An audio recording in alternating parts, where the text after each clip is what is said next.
Vamos a... Déjame hacerle una pregunta. Don Miguel, ¿usted recibió mi libro Perfil del Español Dominicano? No, yo he recibido muchos libros suyos, pero ese en particular no. Bien, entonces ya lo tendré en cuenta para enviárselo. Sí. Muy bien. Vamos a iniciar. Generalmente nosotros esto lo grabamos y luego lo difundimos vía YouTube, pero yo lo que hago es que silencio los micrófonos y luego el micrófono suyo lo voy a abrir para que no haya ningún tipo de interrupción. Entonces, aquí he reactivado su micrófono, don Miguel Guerrero. Dele a abrir su micrófono. Ok. Déjeme ver. Dele a abrir el micrófono. Ahí, ¿verdad?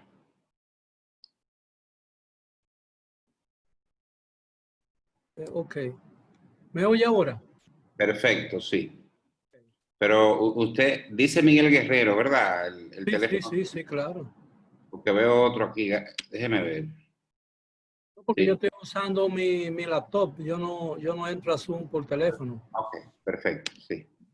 Entonces, le damos la bienvenida, don Miguel Guerrero. Tenemos aquí al presidente de la Academia de la Lengua Dominicana, al doctor Bruno Rosario Candelier, que lo va a presentar algunas breves palabras. ¿Puedes abrir el micrófono, Pap? Para que... Dale a abrir el micrófono. Ahí. Muy Correcto. bien. Adelante. Sí. Bueno, pues muchísimas gracias. Bueno, me complace decir algunas palabras digamos, de presentación de Miguel Guerrero, brillante periodista dominicano, gran intelectual. A mi juicio, la labor que ha hecho don Miguel desde hace muchos años, por supuesto él tiene más de 50 años de vida intelectual muy fructífera, muy edificante, pero hay una nota, hay un aspecto que para mí es muy relevante en la función intelectual de orientación que ha hecho Miguel Guerrero a través de sus libros, a través de sus escritos periodísticos, a través de sus intervenciones por la radio y la televisión, sobre todo por la televisión. ¿Y en qué consiste eso que para mí ha sido, digamos, clave, fundamental? En que la voz de Miguel Guerrero fue una de las pocas voces, pero muy significativas y muy contundentes, que a partir de los años 60 y 70 y 80 del siglo XX, contribuyó a que nuestro país no cayera en lo que cayeron algunos países en América a raíz de la Revolución Cubana. Es decir, nosotros nos libramos de esa pandemia nefasta del comunismo gracias a la intervención, a la frecuente intervención de don Miguel Guerrero, que hizo vernos, con su palabra edificante, el peligro de la izquierda y sobre todo esa orientación malsana que en nombre de la libertad, en nombre de la libertad, no, en nombre de la justicia, de la supuesta justicia, pretendían cambiar el mundo, cuando ha sido al revés, cuando donde han llegado al poder, pues lo que han hecho es que han oprimido a la población y han sojuzgado la libertad y han impedido el desarrollo. Y entonces, ese es un servicio inmenso, eminente, que ha realizado don Miguel Guerrero, sobre todo en la etapa dura de la Guerra Fría.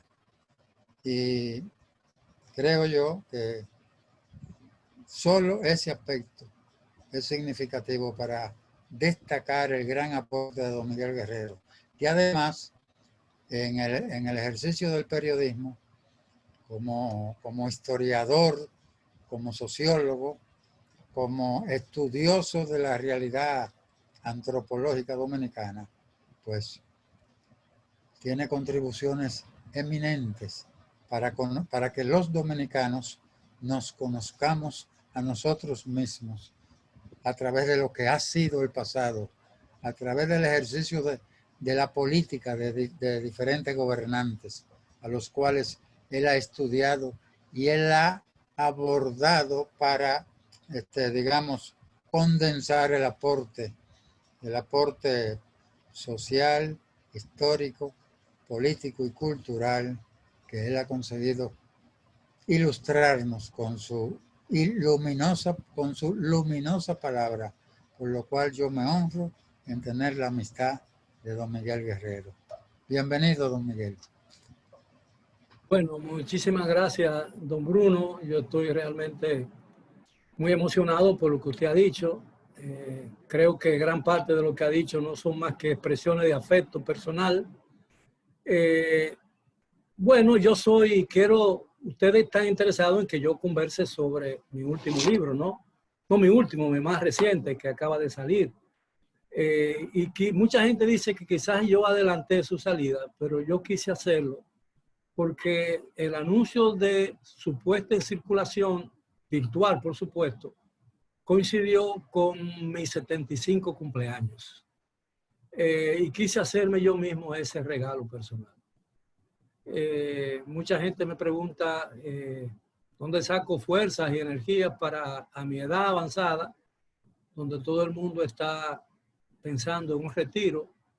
Yo vivo de 2 programas de televisión, sigo haciendo libros y sigo inmarcablemente la columna diaria que comencé a escribir en el Caribe en septiembre de 1978. Es decir, yo tengo esa columna diaria ininterrumpida en el mismo periódico con muy ligeras excepciones de tiempo, por razones que escaparon a mi voluntad, durante 42 años, 45 años realmente.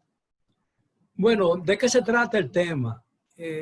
Yo soy miembro de la Academia de Números de la Historia, de la Academia Dominicana de la Historia, pero en realidad yo no soy un historiador en el sentido tradicional del término. Mi labor como historiador no es más que una faceta, diría yo, distinta de mi actividad periodística, que es lo que yo realmente soy, un periodista de formación, graduado en la universidad y un periodista de oficio. Fíjense que eso queda muy bien dicho por los temas que yo abordo en mi investigación histórica. Los libros míos son más que crónicas históricas recientes. Ninguno de mis libros se refiere al siglo pasado, bueno, al siglo pasado sí, al siglo XIX, ni a la gesta de la independencia, ni a la gesta de la restauración. Yo me he preocupado mucho por develar muchas de las incógnitas y muchos de los secretos que cubren la actividad política y social y económica de la República Dominicana en los últimos 50, 60 o 70 años. Muchos de los episodios que yo narré en mis libros, de alguna manera yo fui no solamente testigo presencial de esos hechos, sino también que de alguna manera indirecta participé en ellos, porque me tocó en algún momento cubrir muchos de esos acontecimientos que cambiaron el derrotero dominicano de los últimos años. El libro que acabo de poner en circulación tiene que ver con una etapa muy importante de la vida dominicana reciente, que no ha sido estudiada debidamente y que del estudio de ella pueden surgir aprendizajes y lecciones muy importantes para que nosotros podamos enderezar la vida institucional dominicana y corregir los errores que hemos cometido como nación en el pasado. Se refiere ese libro a 8 años exclusivamente de la vida dominicana. El periodo transcurrido desde 1978 a 1986.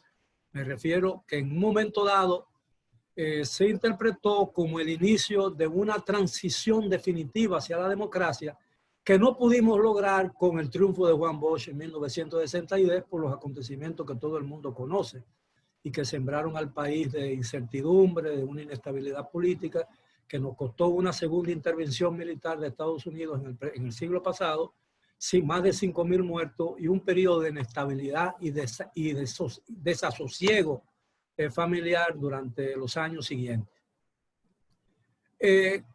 Cuando el PRD triunfó en las elecciones de 1978, en una gran mayoría del pueblo dominicano, la que votó por ello, por ese partido, pensó que definitivamente habíamos entrado en una política o en una fase de cambio que iba a dejar atrás los periodos que habíamos vivido antes de ese triunfo. Y cuando eso quiero decir, yo no estoy censurando lo que hubo detrás de ese asunto, porque evidentemente, a pesar de que en los 12 años que le precedieron de Joaquín Balaguer ocurrieron muchos acontecimientos que el país todavía debate y recuerda, no es menos cierto que por la parte que más se le criticó, que tiene que ver con la situación de los derechos humanos de entonces, hay que convenir, porque no lo digo yo, sino que es un aprendizaje histórico aquí y en cualquier otro país del mundo, que una situación, que una democracia o una situación de respeto a los derechos humanos y a las libertades civiles no se decreta, no se consigue mediante una ley, ni mucho menos mediante un decreto. Porque la democracia y el respeto a los derechos humanos es un hábito de conducta de una sociedad. Y los hábitos de conducta en una sociedad se aprenden con el tiempo, con la práctica. En los Estados Unidos, que logró su independencia o su separación del poder colonial británico en 1776, los negros y las mujeres no lograron lo que la mayoría de lo que los hombres ya tenían hasta casi 200 años después. Y todavía en los Estados Unidos, que es el símbolo o el emblema o el espejo de una democracia como la conocemos, muchas situaciones todavía cuestionan esa democracia y ese amplio, diría yo, paraguas de protección de los derechos ciudadanos en los Estados Unidos. En los Estados Unidos se están librando todavía fuertes batallas que tienen que ver con el respeto a los derechos de las minorías, como todos los vemos, ¿no? Cada día en los medios. Y esa es la historia. Bueno, ocurre que desgraciadamente el gobierno que nos dimos, o que se dio la nación en 1978, muy pronto zozobró. Y digo que zozobró porque la unidad que lo caracterizaba se hizo evidente que no iba a lograr permanecer más allá de lo que las ambiciones personales y de grupos perfilaban. Para que ustedes tengan una idea, cuando yo digo que es una crónica de una transición fallida, a lo que me refiero es que 8 años después volvimos a lo que creíamos que era el fin o el comienzo de una transición que nunca se dio. Y ese error lo hemos, si hacemos una visión retrospectiva más allá de ese periodo, vemos que lo mismo ocurrió en 1996, lo mismo ocurrió en el 2004, y lo mismo puede ocurrir, y espero que no ocurra ahora, sin que ello signifique que lo que hay, que el cambio que hoy significa un nuevo gobierno necesariamente no implica que todo lo que hay ahí detrás estuvo mal hecho, porque el país ha crecido, el país es mucho mejor de lo que era 50 años atrás, tenemos más universidades, tenemos más escuelas, tenemos una economía mucho más fuerte que a pesar de la pandemia, ¿no? Y la pandemia nos ha golpeado con la misma virulencia con que ha golpeado economías más fuertes que la República Dominicana. Pero todavía a comienzos de marzo de este año, la economía dominicana era la economía más sólida de América Latina, a pesar de que es uno de los países que menos recursos tiene materiales en todo el continente. Y esa es una realidad.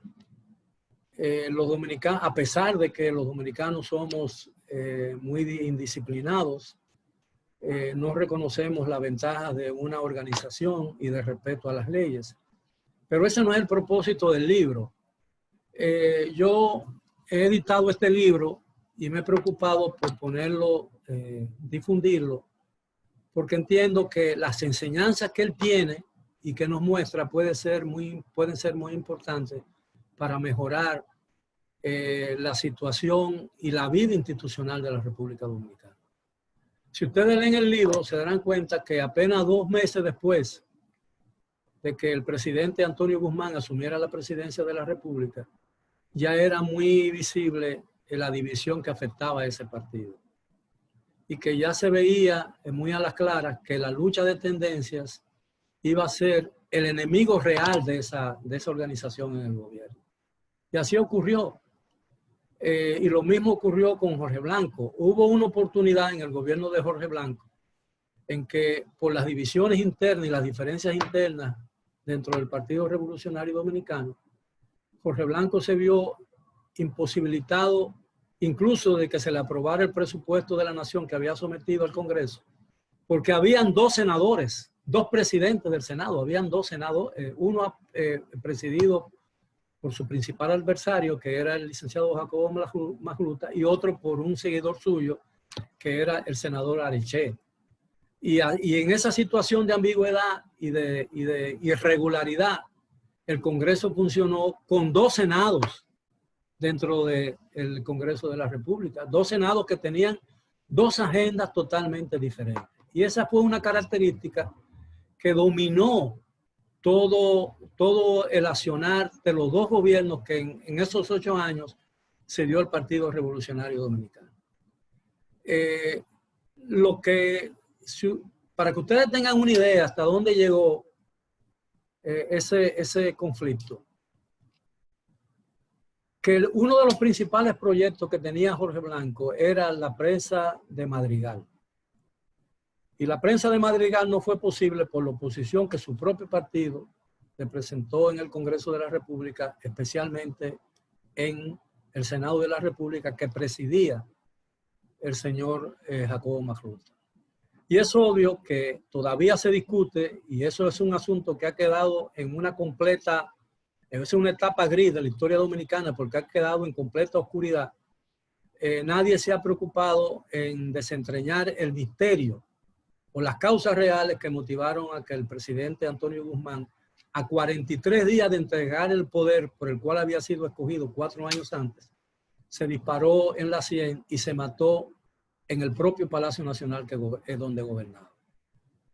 No se sabe, y todo el mundo, la especulación y lo que se dice es que fue resultado de la diversidad, de los conflictos internos que existían entre una facción del PRD que él presidía o que lideraba, frente a otra que lideraba el doctor Peña Gómez, y de una tercera que lideraba el licenciado o el doctor Salvador Jorge Blanco, entonces senador de la República y candidato presidencial electo ya en ese periodo de transición de 1982.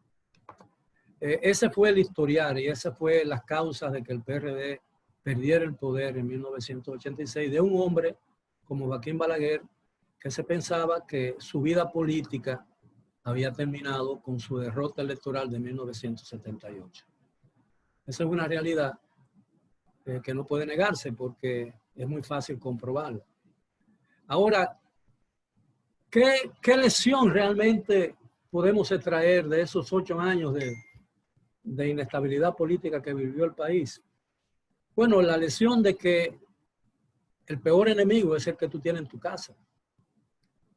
Que es necesario conciliar los intereses, que el diálogo es fundamental para dirimir los conflictos, que es necesario gobernar respetando las opiniones ajenas, y que la democracia no podrá ser el mejor modelo de gobierno hasta que no se muestre, como dijo Winston Churchill en una oportunidad, y esas no fueron sus palabras textuales, hasta que no se pruebe que hay otro mejor.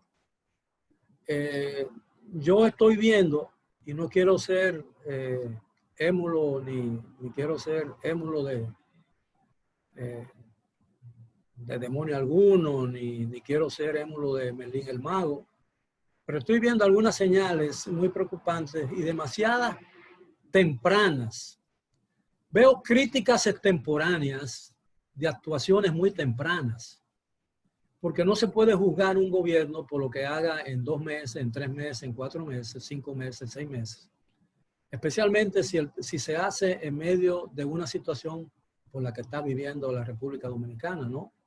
Es una pandemia que tiene en vilo el sistema de seguridad social y el sistema de salud, y que ha arrodillado la economía dominicana, porque la economía dominicana está en crisis, a pesar de la fortaleza. No está quebrada la economía dominicana, porque a una economía quebrada, los organismos financieros y la banca internacional no le prestan, en las condiciones que le acaban de prestar al gobierno dominicano, 3.800 millones de dólares.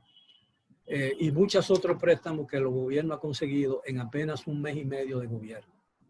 Pero me parece que ese tipo de discurso de que hemos recibido un país quebrado, de que nos han dejado sin un centavo, que todo marchó mal, que estamos heredando en los infiernos, no ayuda en nada al esfuerzo que el gobierno actual pueda emprender para resolver los graves problemas que en realidad ha heredado, que son problemas en parte de un defecto de una administración anterior, pero defectos también de las circunstancias que rodearon las actuaciones de esa administración y que de alguna manera influyeron en el devenir económico de la República Dominicana. Yo no lo quiero seguir atosigando con declaraciones porque no quiero pontificar.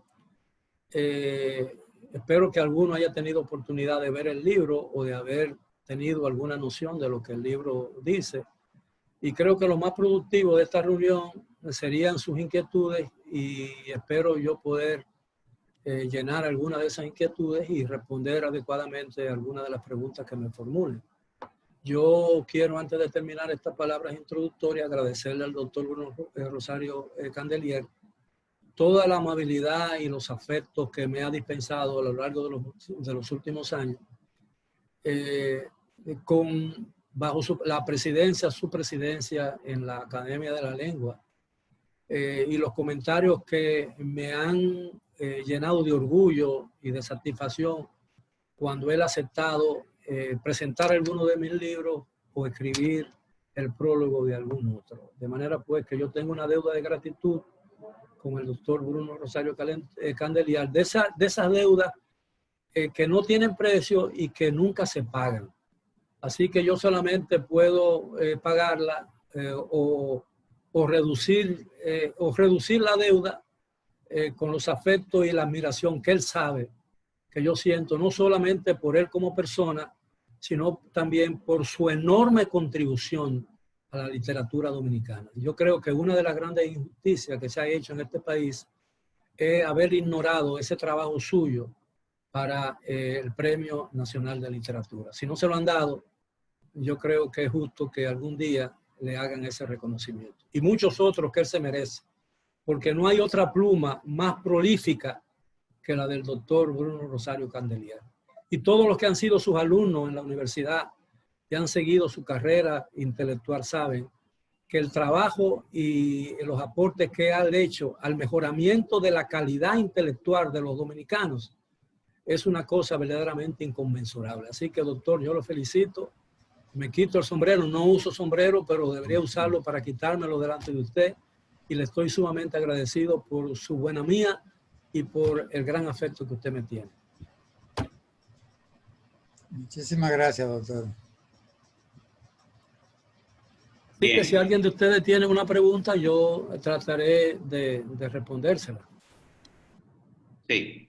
Este es el momento para que las personas que estén interesadas en hacer alguna pregunta sobre esa transición fallida. El libro es un libro extenso, ¿verdad? Creo que tiene cerca de 800 páginas. Sí, tiene 800 páginas, pero el primer capítulo, después de la introducción, yo hago tampoco, yo tengo que ser justo y tenía que ser justo en el libro. El PRD no encuentra el país, no encuentra un jardín de rosas cuando sube el poder, había muchos problemas.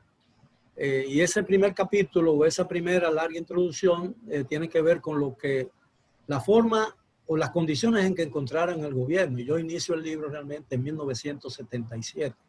Había una crisis azucarera, los precios del azúcar se habían caído en los mercados internacionales. El azúcar era entonces el motor y dinámica de la economía dominicana. El 33% o algo más de todos los ingresos por concepto de exportación de la República Dominicana provenían de las exportaciones de azúcar. Era también la primera fuente de ingresos del fisco dominicano, era también la primera fuente de empleo industrial.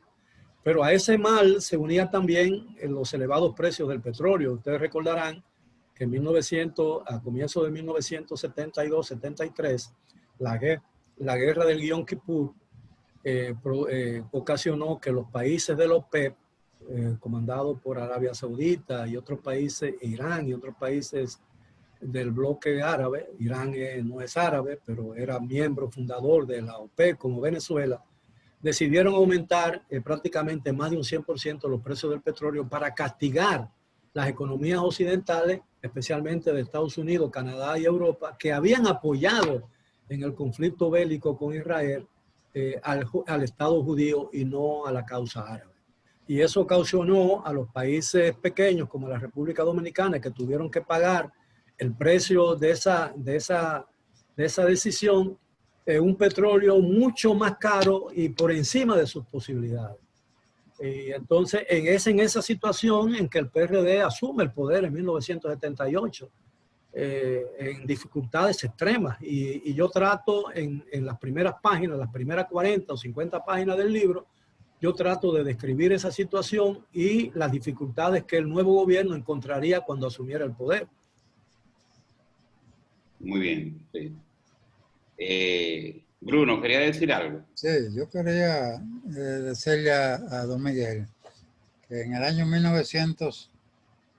2008, a mí me otorgaron el Premio Nacional de Literatura. Sí, perdón, me lo olvidé, claro. Sí.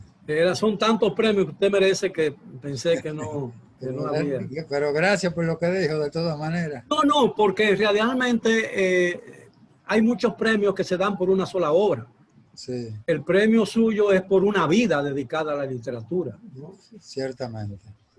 Y eso es y son temas que verdaderamente que tienen que ver. Usted más que un escritor, usted es un filósofo. Porque y su contribución a la lingüística, al lenguaje, al bien hablar en la República Dominicana no tiene realmente precio. Es decir, yo creo que muchos de sus libros deberían ser textos en universidades, ya no en escuelas, sino en universidades. Claro.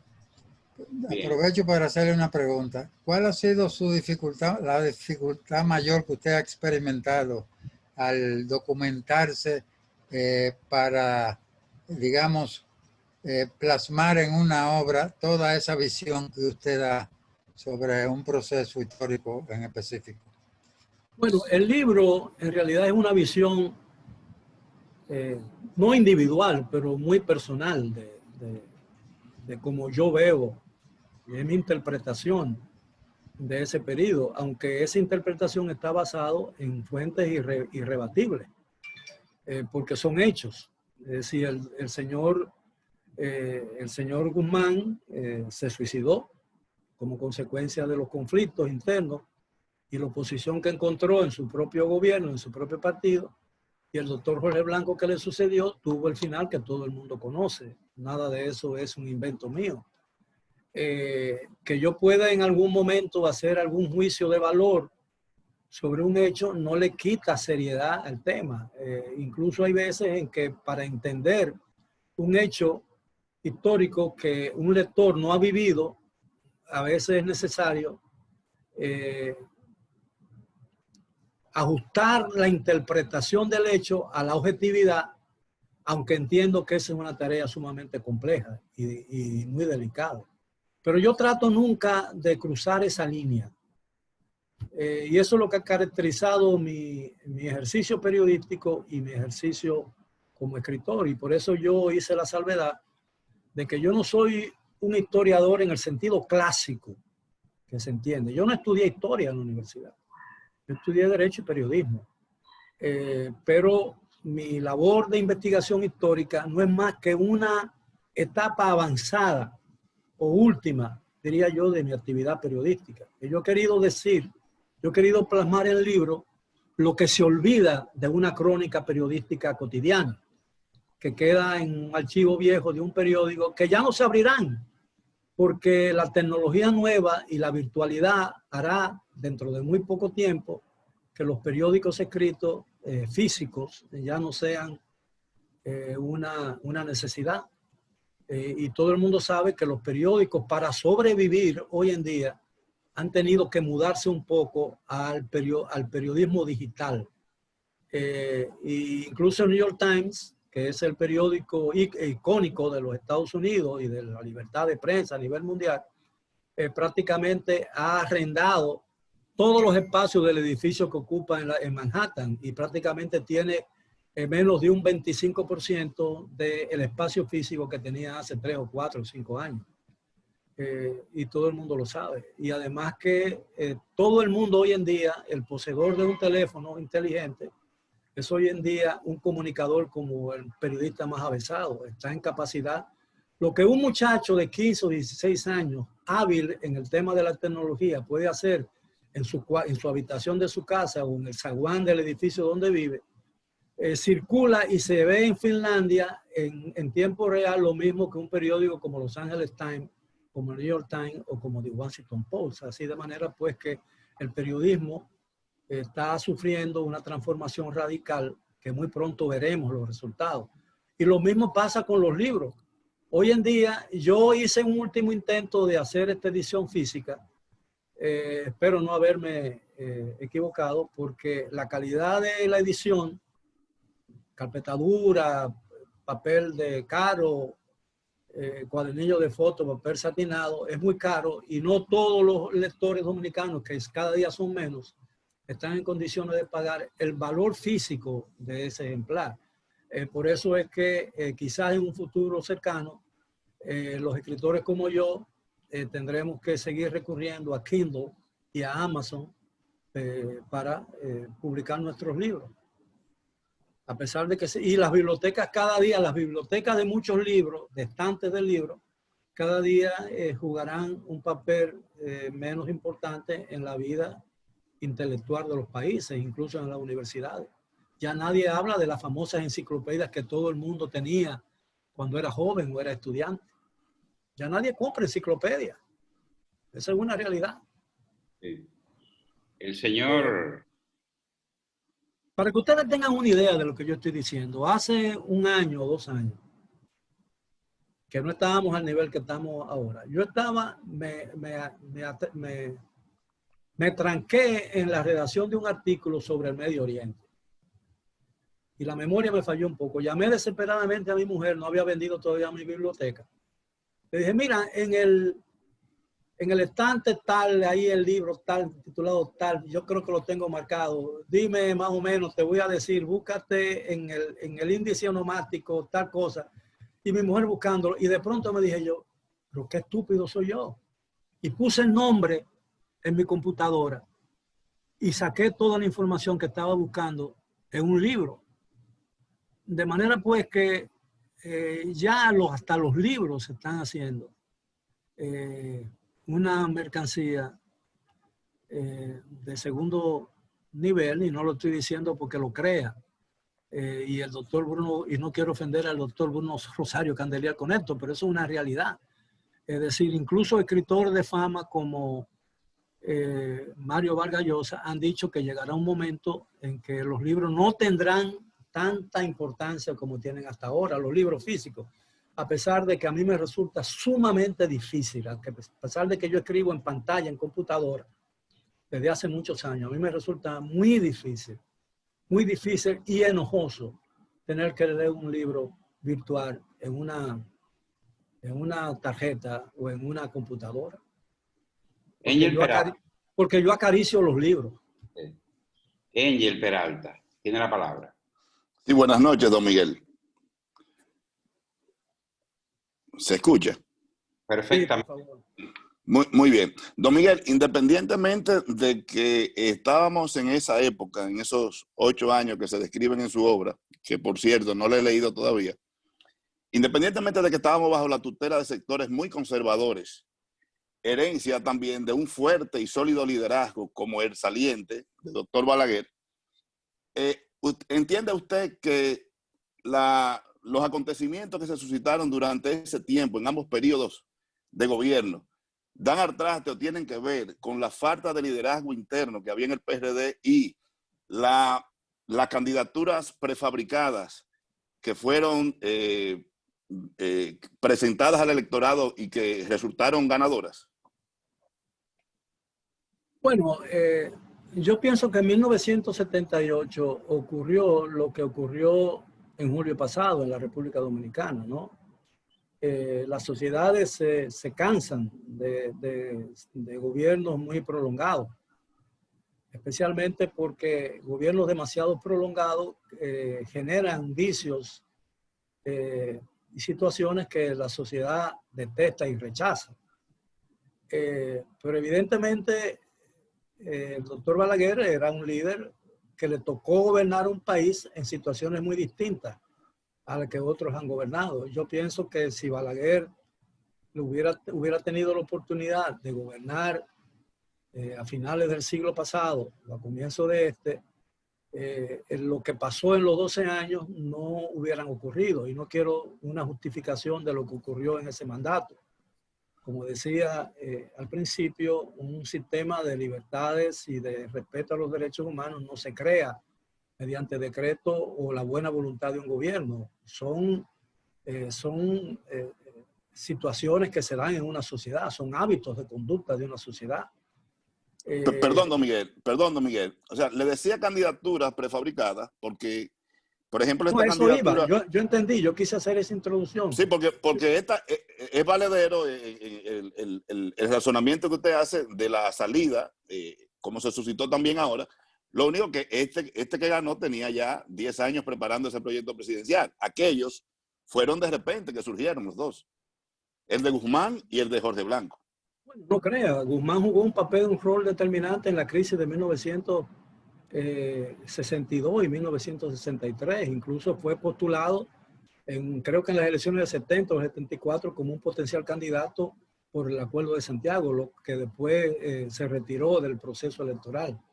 Es decir, y era un hombre que gozaba de una enorme reputación y era un hombre que incluso gozaba del aprecio de los organismos internacionales, especialmente del Departamento de Estado. No sé, quizás los egos a veces, y cuando hay mucho liderazgo en un partido, llega un momento en que ese liderazgo chocan entre sí, ¿no? Sí. Y la verdad es que no, que en el PRD se dio una situación muy similar, porque el concepto de la democracia que tenían gente como Guzmán y gente como Jorge Blanco chocaba muy fuertemente con el concepto que tenía el líder del partido, que era Peña Gómez. Sí. En un momento dado, por ejemplo, cuando el gobierno de Salvador y de Jorge Blanco estaban tratando de ganarse el crédito internacional con una intervención en el conflicto de Centroamérica, en posiciones que coincidían más con la de la mayor parte de los países miembros de la OEA, el PRD apoyaba las posiciones contrarias, la guerrilla en El Salvador y el gobierno sandinista. Y eso le provocó tanto al gobierno de Guzmán como al gobierno de Jorge Blanco situaciones muy embarazosas, tanto a nivel local como a nivel internacional, que daba la impresión de que era un gobierno ambivalente, que no tenía una posición clara sobre asuntos fundamentales que estaban en discusión en el ámbito internacional. Todas esas cosas sucedieron. Y el liderazgo de Peña Gómez, miren, para que ustedes tengan una idea del desorden y de lo que pasó. Cuando se aproximaba la elección en 1985, en el clímax de los conflictos internos en el partido, Peña Gómez convocó como líder del partido a unas primarias para escoger el candidato presidencial del partido. Esas primarias se celebraron el 24 de noviembre en un hotel, en el hotel famoso Lowitz, que después se llamaba el Concord y después Fiesta Dominicana y todo eso. Eso se celebró el 24 de noviembre. Y se celebró el 24 de noviembre porque la candidatura o la precandidatura de Magluta tenía aparentemente tanto apoyo como la precandidatura de Peña Gómez, y que quedaba descartada la posibilidad de que Jorge Blanco aspirara a la reelección. Y Jorge Blanco se dio cuenta de que no había posibilidad alguna y cedió ese asunto. Bueno, la convención terminó como han terminado otras convenciones del PRD, a balazo, y tuvo que suspenderse, se abortó la reunión con heridos, con detenidos. El hotel tuvo que cerrar por una semana por el desorden que se armó ahí y el destrozo. El conflicto concluyó prácticamente en marzo, casi en víspera del cierre de la campaña del plazo para la elección del candidato y la presentación en la Junta Central del candidato. En ese interín, en ese conflicto, el PRD estaba tan inmerso, involucrado en ese conflicto, que se olvidó de las demás candidaturas. Y cuando registran finalmente al candidato presidencial, casi el 31 de marzo, que era la fecha límite, el PRD no tenía escogido todavía ningún candidato a senador, ningún candidato a diputado y ningún candidato a alcalde, entonces ya se llamaban síndicos, y en ningún candidato a regidor en ningún punto del país, porque el conflicto había absorbido tanto al PRD que todas sus energías y todos sus recursos y todo su tiempo se concentraron en esa campaña. Pero no llegaron a un acuerdo. Y casi al borde de la fecha límite, el presidente Salvador Jorge Blanco llamó a una reunión en Palacio e impuso lo que se llama el Pacto La Unión, que le dio la candidatura presidencial a Jacobo Magluta, que aparentemente había sido el ganador, aunque por muy pocos votos, de esa primaria abortada. Le dio a Peña Gómez la presidencia del partido, que era secretario general entonces, y le dio a Tuey de Camps, que era ministro de la presidencia, la secretaría general del partido. Todo eso ocurrió. Pero antes de que eso ocurriera, se llegó al límite de que Peña Gómez le propuso a la Junta Central Electoral que le reconociera al PRD dos candidaturas, la suya y la de Jacobo Magluta, bajo el alegato de que no era apropiado o para no ofender a un perdedor. Es decir, los intereses particulares de dos candidatos estaban por encima de la legalidad, del tema institucional dominicano y del buen sentido incluso. Naturalmente eso no se aprobó.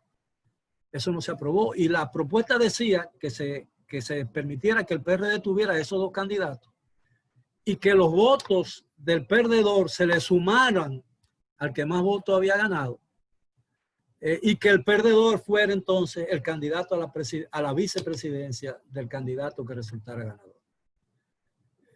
Ustedes podrán decir, bueno, pero esto parece una locura, ¿no? Pero todas esas cosas sucedieron.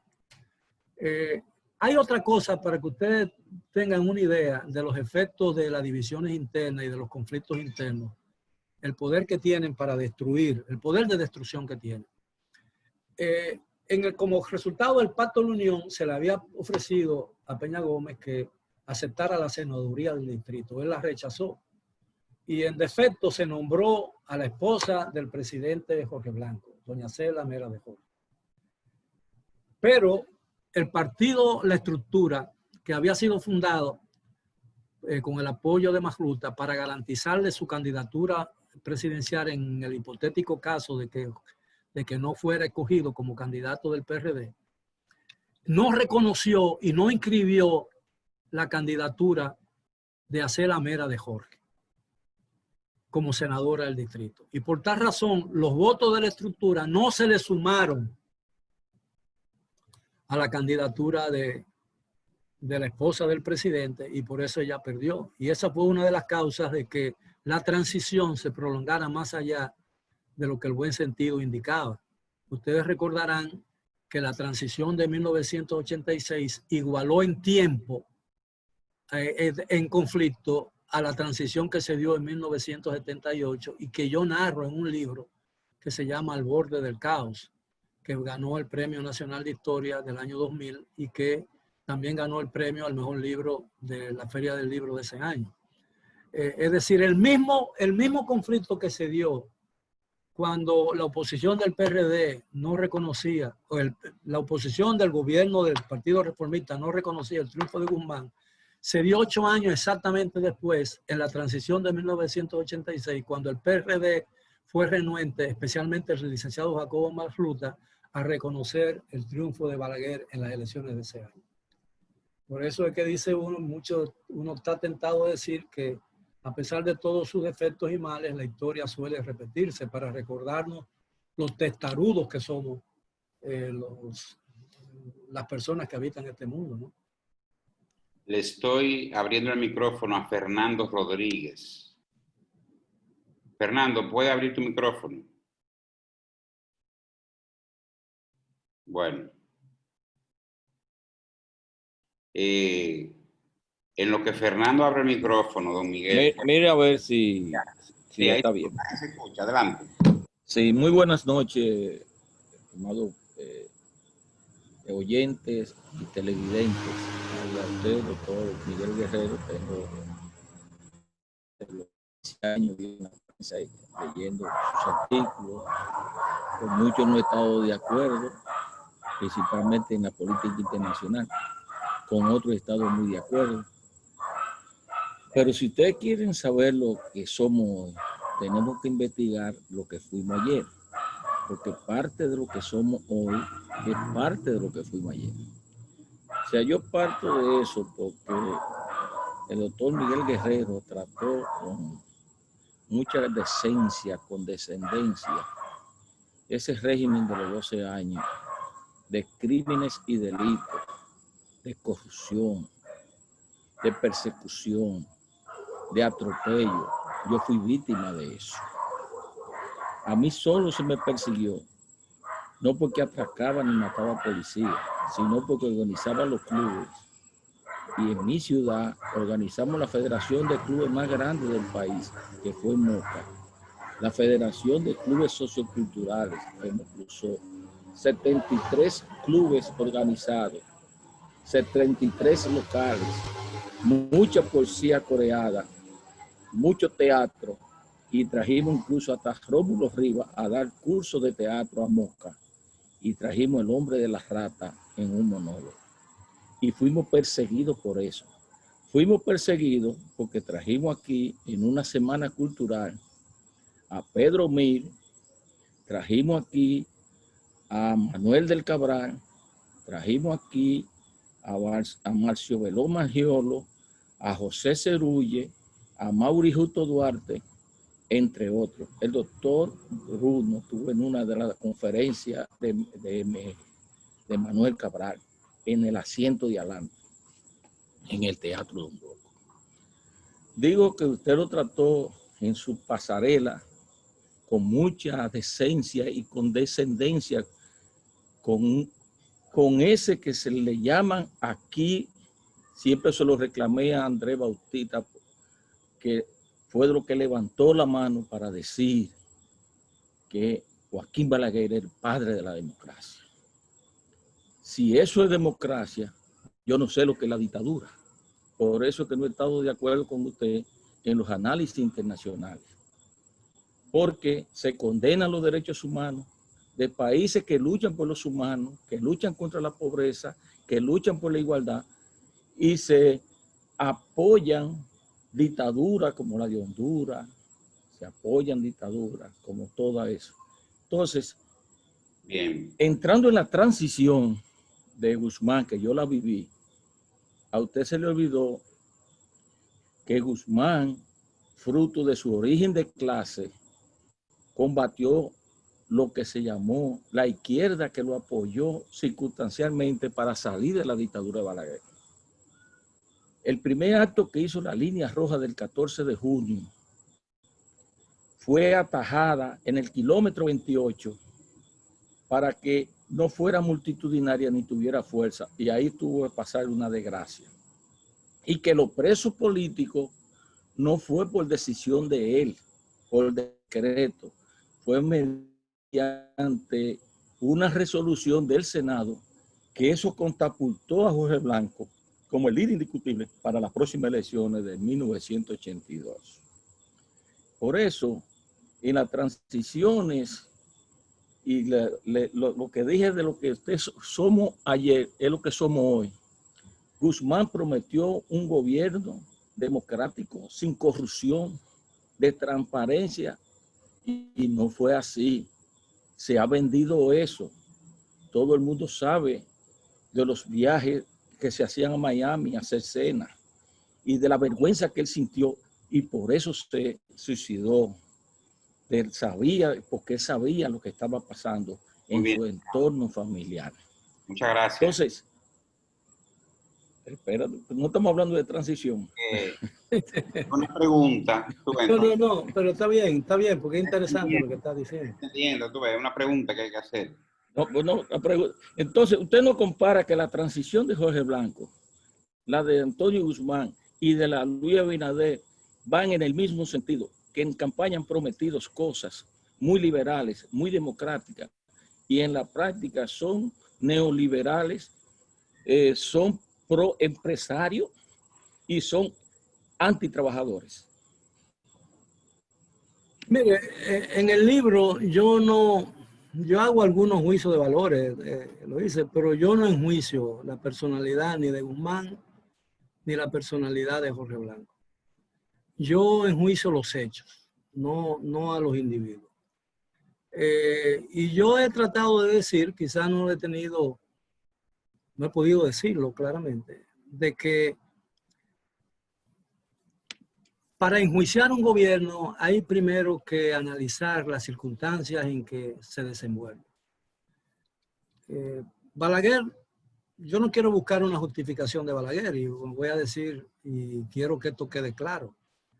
Pero a Balaguer le tocó gobernar en un periodo muy diferente al principio de los 12 años, muy diferente al gobierno que le tocó ya, desgraciadamente, en la etapa final de su vida, cuando no veía y cuando sus fuerzas se habían agotado y donde probablemente estaba a merced de algunas sabandijas que medraban a su alrededor. Pero a pesar de eso, el gobierno de Balaguer, de los 10 años finales, fue muy diferente en materia de derechos humanos, por todo el mundo reconocido, de lo que fue en los 12 primeros años. ¿Por qué?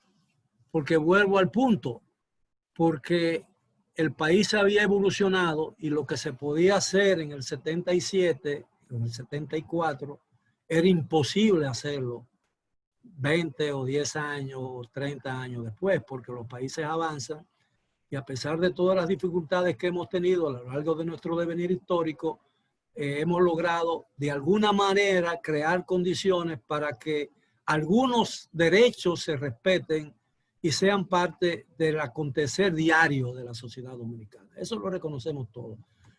Yo no estoy hablando de que somos una sociedad perfecta, de que todos los derechos se respetan, ni nada de eso. Ahora bien, si ponemos al Dalai Lama a gobernar en la situación que el país vivía en 1966, después de un golpe de Estado, una intervención norteamericana, un año y medio en que los salarios de los servidores públicos lo pagaba la OEA, es decir, el gobierno de los Estados Unidos, que tuvimos una segunda intervención militar norteamericana, que habíamos sufrido un golpe de Estado que trastornó la vida institucional del país. ¿Cree que en esas condiciones un gobierno, el Dalai Lama, hubiera hecho un gobierno diferente? No. Una sociedad, usted puede manejar unas sociedades conforme a los elementos que fluyen en un momento dado en esa sociedad. Yo siempre he dicho que el principal error que cometen los líderes políticos dominicanos es creer, y ojalá ese error no se repita en esta oportunidad, es creer que el país que conocen en campaña es el país que encuentran cuando suben las escalinatas del Palacio Nacional. Porque la realidad condiciona. La realidad condiciona. Es decir, yo prometí esto, pero cuando llego me doy cuenta que esto que yo prometí no lo puedo hacer. ¿Por qué no lo puedo hacer? Porque me falta voluntad. No, porque no puedo hacerlo. porque la realidad me lo impide. Una realidad que está por encima de mi fuerza. Usted puede decir, bueno, rompe esa realidad. Si rompo esa realidad, me rompo a mí mismo. Decía Anton Chekhov que el hombre al nacer tiene 3 posibilidades y nada más. Se va a la izquierda y se lo comen los lobos. Se va a la derecha y él se come a los lobos. Se va al frente y él se come a sí mismo. Y esa es la realidad. Esa es la realidad. Y algo decía ya muchos años antes Miguel Cervantes Saavedra en El Quijote. Cuídate de los caballos, cuídate del burro de un lado, cuídate del caballo del otro lado y cuídate de los curas por todas partes. Lo decía Cervantes, ¿no es cierto, don Bruno? Sí. Entonces la realidad es lo que condiciona a los gobiernos. Un gobierno es más fácil gobernar a la República Dominicana ahora, a pesar de todo, a pesar de todas las libertades que parecen que son inconvenientes al buen quehacer en el gobierno, que hacerlo antes, porque hoy sigue habiendo vandalismo, sigue habiendo corrupción. La corrupción la llevamos todo dentro, ¿no? Y eso no es una justificación de la corrupción de ninguna manera.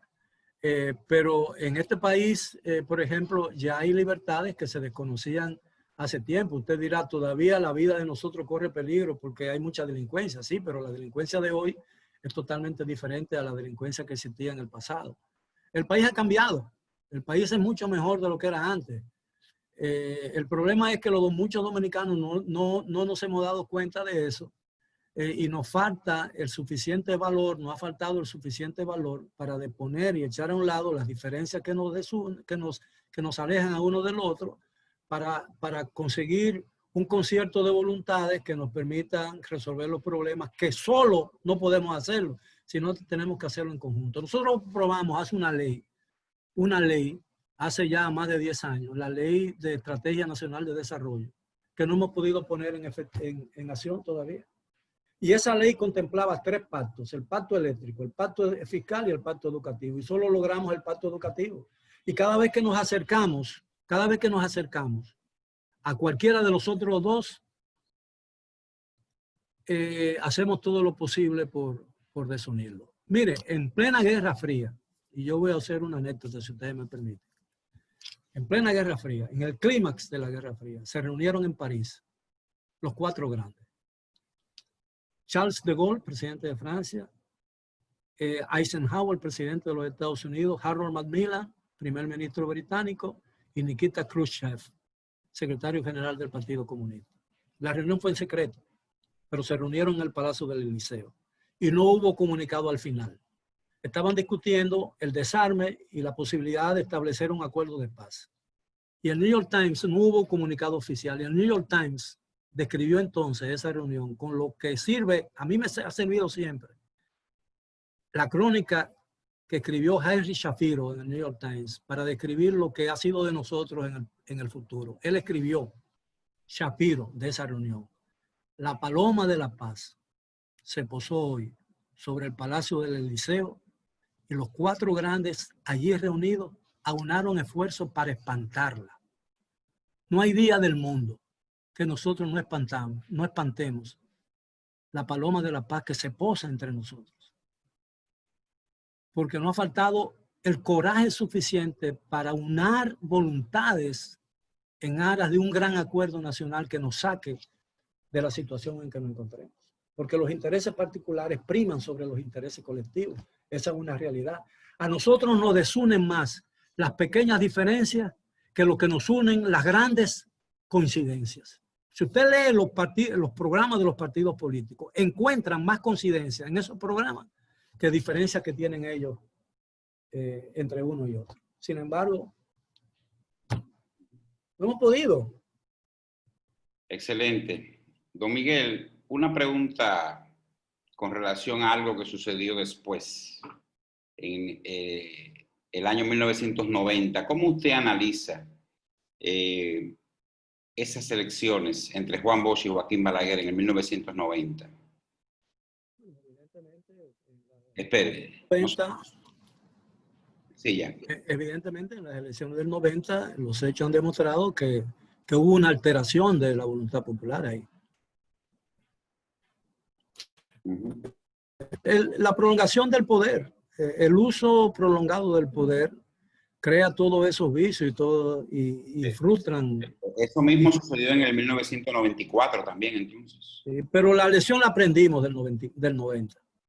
Porque en 1994 se llegó finalmente a un gran acuerdo nacional que le evitó al país el desastre incluso de una guerra civil y de una crisis institucional. Se llegó a un acuerdo que se prohibió la reelección, se recortó el periodo a 2 años, pero el periodo se recortó solo para la presidencia de la República, a pesar de que todos los candidatos habían sido escogidos en una sola boleta. Sí. Había una boleta general. Y el fraude que se le atribuyó a la elección presidencial no se le reconoció a los demás niveles de elección, como fueron los del Congreso y de los municipios. Y eso fue muy cuestionable, pero de todas maneras lo que importaba era la elección presidencial. Otro periodo de Balaguer más ya era intolerable para una sociedad como la nuestra. Y se recortó el periodo, se cambió a la Junta Central Electoral, se prohibió la reelección presidencial, que la reelección presidencial no estaba prohibida en la Constitución, y el doctor Bruno Rosario Candelier me puede corregir, porque lo que permitía la reelección sucesiva de Balaguer era el hecho de que la Constitución de entonces no mencionaba en ninguno de sus artículos el tema de la reelección, y como lo que no está prohibido está permitido, Balaguer se valió de eso. Pero se prohibió la reelección, se modificó la estructura de la Junta. El problema de nosotros es que no le damos chance al tiempo para que nos pruebe si una decisión que hemos tomado pueda tener frutos en el futuro. Mire, en ese acuerdo institucional de 1994 se prohibió la reelección, pero en el 2002, 2003 volvimos atrás y se permitió. Pero en el 2015 se prohibió, o en el 2010 se prohibió, y en el 2015 volvimos a tenerla. Es decir, todas las reformas constitucionales que hemos hecho en los últimos 20 o 30 años han tenido que ver con el tema de la reelección. Es decir, las modificaciones que hemos hecho a las leyes electorales, por ejemplo, y a la Constitución de la República, no ha sido el resultado del convencimiento nacional de que hay que adecuar la Constitución y nuestras leyes a los cambios que se han producido en la sociedad dominicana y en el mundo, sino a las conveniencias particulares de determinados líderes o grupos. Ese es nuestro problema, ahí es que reside nuestra debilidad que nosotros tenemos. Y en lo que tiene que ver con la Junta Central Electoral. Primero teníamos una Junta Electoral de 3 miembros, después la subimos a 5, después la subimos a 7, después la subimos a 9. Y cada vez que le aumentábamos 2 era para darle oportunidad a más dirigentes políticos a tener representantes en la Junta Central Electoral. Pero después que teníamos una de 3, una de 5, una de 7 y una de 9, volvimos a una Junta Central Electoral con 2, como diría yo, corrígame doctor, a 2 instituciones dentro de la Junta Central Electoral, una administrativa responsable de organizar las elecciones y administrar las elecciones, y otra encargada de dirimir los conflictos resultantes de las elecciones. Pero después nos dimos cuenta que tampoco eso no ayudaba y no servía. Y entonces modificamos la ley para hacer 2 instituciones de la Junta Central Electoral independiente. Una Junta Central Electoral y una Junta Superior Electoral. Y así vamos a ir cambiando. Y mañana tendremos, ya están hablando de 7 miembros, volver a 7 miembros en la Junta Central Electoral para darle chance a algunos de los 375 aspirantes a los 5 cargos que tenemos en la Junta Central Electoral, incluyendo a 4 de los 5 que ya formaban parte de ella en el proceso traumático que sufrimos en este año. Sí. Esa es la realidad. Don Miguel, para ir terminando ya, nunca pensamos que el Partido de la Liberación Dominicana se iba a dividir. Y se dividió sin tirar un tiro, no como se dividía el PRD, que era a base de sillazos y disparos. Realmente, ¿cómo usted ve eso, esa situación, ese conflicto, Leonel, Danilo? ¿Cuál es el futuro de ese conflicto? Porque yo no pensé que eso iba a suceder. Yo pensé que iban a llegar a un acuerdo. Nunca se dio y se dividieron. ¿Van a seguir divididos? Juan Bosch lo predijo hace muchos años, cuando dijo que en un gallinero no caben dos gallos. Lo predijo Juan Bosch con mucha claridad. Era evidente que en algún momento dado las ambiciones de ambos iban a producir lo que tenemos. Pero por lo menos al parecer hemos cortado la ambición de uno de ellos con una prohibición constitucional. Del otro no sabemos. Yo tengo un libro que se llama El rugido del león, que salió en el 2013. Déjeme decir lo que yo trato de por qué a veces, en mi punto de vista con relación a uno de esos dos líderes, Leonel Fernández. En las últimas elecciones en que él fue presidente, las elecciones del año pasado, en que sacó solo un 4.5%, después de haber sido el gran líder nacional de los últimos años. Él fue, en esas elecciones del año pasado, o de este año, votaron alrededor de 475,000 jóvenes por primera vez, que no habían nacido todavía. Fíjese bien, que no habían nacido todavía cuando Leonel Fernández tenía ya un periodo presidencial completo.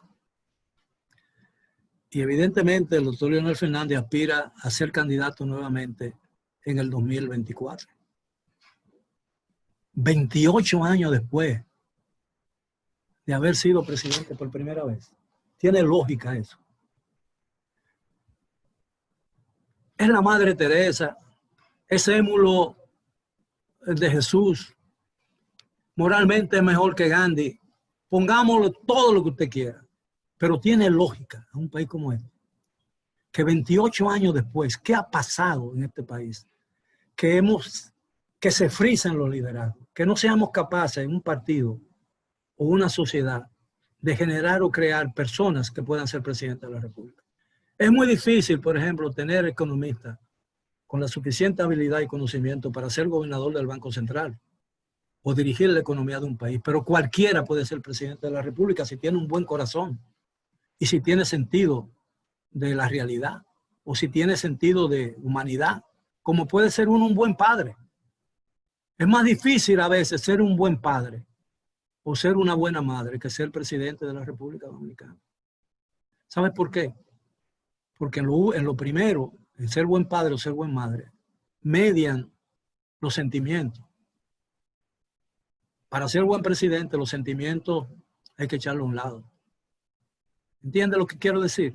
Entonces, yo digo que la dinámica de esta sociedad, en muchos aspectos de ella, especialmente en la política, se ha frisado. Porque, ¿cómo es posible que una sociedad que ha cambiado tanto como la República Dominicana, todavía una persona que llegó a la presidencia de la República cuando apenas tenía 2 años menos de 40 o 41 años, cuando tenga 75 quiera volver a ser presidente de la República? A mí me parece como que eso no funciona, no puede. Es decir, decía Oscar Wilde que el progreso no era más que las respuestas a preguntas que no se habían formulado. Y yo digo, ¿qué puede decirle el doctor Leonel Fernández como Danilo Medina si intentara volver en el 2024? ¿Qué puede decirle a esta sociedad que no haya sido capaz de hacer o decir cuando tuvo la oportunidad en 12 años de ser presidente de la República? Es decir, no sé, yo creo que eso de los grandes enigmas, yo espero que no, porque las sociedades, a pesar de que se obnubilan, llegan a un momento en que reflexionan. Y yo espero que, y no lo digo por razones personales contra el doctor Leonel Fernández. Yo no tengo nada personal contra el doctor Leonel Fernández. Es simplemente como no tengo nada contra el doctor Danilo Medina, como no tengo ganas tampoco, no tengo nada contra el señor Hipólito Mejía. Ustedes se imaginan Hipólito Mejía y Leonel Fernández candidato presidencial en el 2024. Bueno, vamos a cerrar el país y vamos a guardar la llave. Ese es el problema. El problema es que la sociedad cambia y los jóvenes tienen que empujar. Mira, hay una frase que yo aprendí en la universidad. En la época en que yo fui estudiante en la universidad, se leían los libros del Partido Comunista de la Unión Soviética, los libros de Pecus, del materialismo histórico y todas esas cosas. Y recuerdo como hoy algo que yo asistí muchas veces a reuniones donde se recitaba casi como una oración, una famosa consigna de Lenin, decir, pinchar con la bayoneta. Si ofrecen resistencia, dejar de pinchar. Si no ofrecen resistencia, seguir pinchando. Esta sociedad, yo le digo a los jóvenes, pinchen con la bayoneta. Pinchen con la bayoneta, empujen, reclamen el lugar que le corresponde en la sociedad, a los jóvenes, a la nueva generación. Yo me eché a un lado, ya lo que yo hago, mucha gente me dice, bueno, usted critica que él no se ha retirado de la política, pero usted no se ha retirado del periodismo. Bueno, si a usted no le gusta lo que yo digo, o lo que yo escribo, simplemente no me lea. No va a perder nada con eso. Si no le gusta lo que yo digo en televisión, usted cambia el canal y no tiene ni siquiera que moverse, porque con un control remoto usted puede hacerlo. Pero si cogemos un presidente que no nos gusta, tenemos que chuparnos lo que ese presidente haga. Porque las decisiones de los presidentes afectan a toda la colectividad, sean sus partidarios como sean sus opositores o los indiferentes, que son más. De manera pues que yo tengo plena confianza en que el libro que acabo de poner en el lanzar sirva por lo menos para que la gente reflexione y para que echemos a un lado la práctica de que eludir la discusión de los temas que pueden ser conflictivos. Me dijo Checheco, a quien yo respeto mucho, que otros historiadores dominicanos prefieren el tema de la restauración, Luperón, Buenaventura Báez, Trujillo, porque ya esa gente no puede responder lo que diga. Todos los libros, ninguno de mis libros, y yo creo que eso es lo único que habla bien de mis libros. Yo no sé si la calidad de los libros son buenas o si yo he hecho algún aporte, pero lo que sí yo puedo decir, y lo digo con cierto orgullo, es que a pesar de que yo escribo sobre acontecimientos recientes en el que tomaron participación mucha gente que ahora todavía son influyentes en la vida nacional, todavía nadie me ha desmentido, nadie me ha demandado y nadie ha puesto en duda lo que yo digo en esos libros. Y yo creo que ese es el único mérito que yo realmente reclamo en mi labor como periodista, que ha asumido un trabajo de investigación más propio de periodistas que de historiadores. Don Miguel Guerrero, muchas gracias por este encuentro. Ha sido fructífero, ha sido muy interesante y hemos hecho un repaso de la historia de los últimos 40 años prácticamente. Pero a pesar de que yo he sido prácticamente el único que ha hablado. Bueno, pero han habido unas cuantas preguntas interesantes y le damos las gracias. Todo esto está grabado. Le haré llegar el link de la grabación para que lo difunda entre sus allegados. Y le damos las gracias a todos los participantes de la tertulia. Mi esposa me recuerda muchas veces una frase que yo usualmente uso mucho, de San Agustín, que decía, guardar silencio por un tiempo y el silencio te enseñará a hablar. Y yo no sé si yo hablo mucho. Sí. No sé si don Bruno quiere decir algo más ya para terminar. Que lo veo hablando. Naturalmente agradecerle a don Miguel su brillante participación. Fue una charla excelente. Como siempre, cada vez que él hace uso de la palabra, un uso ejemplar desde el punto de vista del lenguaje, pero también un uso ejemplar desde el punto de vista del contenido, con esa objetividad con que él lo hace, con esa mira, con ese horizonte tan amplio que distingue su experiencia, similar a la que tienen los grandes profetas cuando hablan de la realidad que les ha tocado vivir. Enhorabuena, don Miguel, por su trayectoria Muchísimas gracias por su grandioso aporte y que Dios lo siga bendiciendo. Buenas noches. Gracias, muchas gracias, don Bruno, y a todos los amigos que me dispensaron la gracia de su atención. Y espero que en el futuro, cuando se refieran a mí, omitan lo de don Miguel, porque a los don lo extraditan y los don carecen de dones. Así que con Miguel basta, con Miguel no es suficiente. Gracias, jóvenes. Muchas gracias. Un placer compartir estos tiempos. Respeto y mi cariño.